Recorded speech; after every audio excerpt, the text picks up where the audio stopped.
Bienvenido a este devocional de estudialapalabra.com. Soy tu servidor Jorge Salazar. Si tú creías que el Dios Todopoderoso era solamente el Padre, agárrate de la silla cuando sigas leyendo lo que dice la Biblia, porque seguramente creías que el Padre era el único creador de todo lo que hay. Pero mira bien lo que dice su palabra. Colosenses 1:15, hablando de Jesús, dice: Él es la imagen del Dios invisible, el primogénito de toda creación, porque en Él fueron creadas todas las cosas, las que hay en los cielos y las que hay en la tierra, visibles e invisibles, sean tronos, sean dominios, sean principados, sean potestades, todo fue creado por medio de Él y para Él. Déjame desmenuzártelo poco a poquito. Primero eso de el primogénito de toda creación. Esta frase ha creado mucha confusión porque la gente comete un error cuando lee la Biblia y es no leer el contexto. Toman un versículo, lo sacan de contexto y pueden hacer que la Biblia diga lo que ellos quieran. Así leen esto del primogénito de toda creación y concluyen que lo primero que fue creado es Jesús y que luego Jesús creó todas las cosas. Así lo enseñan los testigos de Jehová, por ejemplo, y muchas otras sectas. Pero hay un problema elemental con esto. Dice aquí que Jesús creó todo. Todo lo creado fue creado por Él y para Él. Si Jesús fuera una criatura o si hubiera sido creado, no podría ser Dios, porque Dios es el único ser no creado. Ya dijimos que Jesús es Dios, por lo tanto, Jesús no pudo haber sido creado.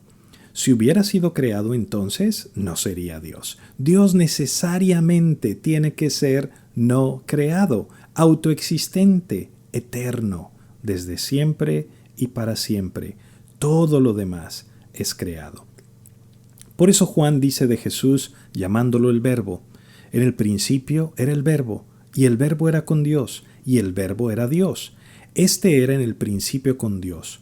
Todas las cosas por Él fueron hechas, y sin Él nada de lo que ha sido hecho fue hecho. En otras palabras, sin Jesús, sin Dios, no existiría nada. El único que puede crear cuando no hay nada creado es el eterno, el autoexistente, el que no necesita nada fuera de sí para ser, el que lo sustenta todo en todo. Lo único que no necesita una causa, es decir, Dios. Por eso dice el versículo 17, Él es antes de todas las cosas, y todas las cosas en Él subsisten. Es decir, antes de que hubiera estrellas, antes de que hubiera sol y planetas y hoyos negros y seres humanos, antes de todas las cosas, Él es. Porque es eterno, autoexistente, inmutable, no cambia, no se degrada, no envejece, no sufre ninguna transformación. Cristo es el creador de todo lo que hay, visible e invisible.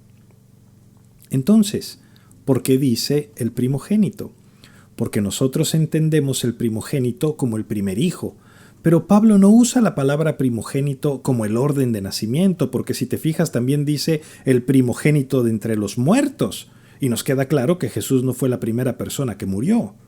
Entonces, ¿cómo lo está usando?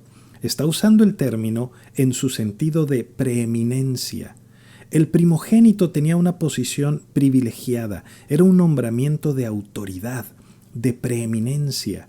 Por eso dice el versículo 18, para que en todo tenga la preeminencia por cuanto agradó al Padre que en Él habitase toda la plenitud.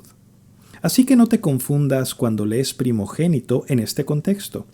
Nos está hablando de la supremacía de Cristo por sobre todas las cosas, porque como ya vimos, es Dios, y claro que tiene la preeminencia. Si Él lo ha creado todo y lo sustenta todo, ¿quién más podría tenerla?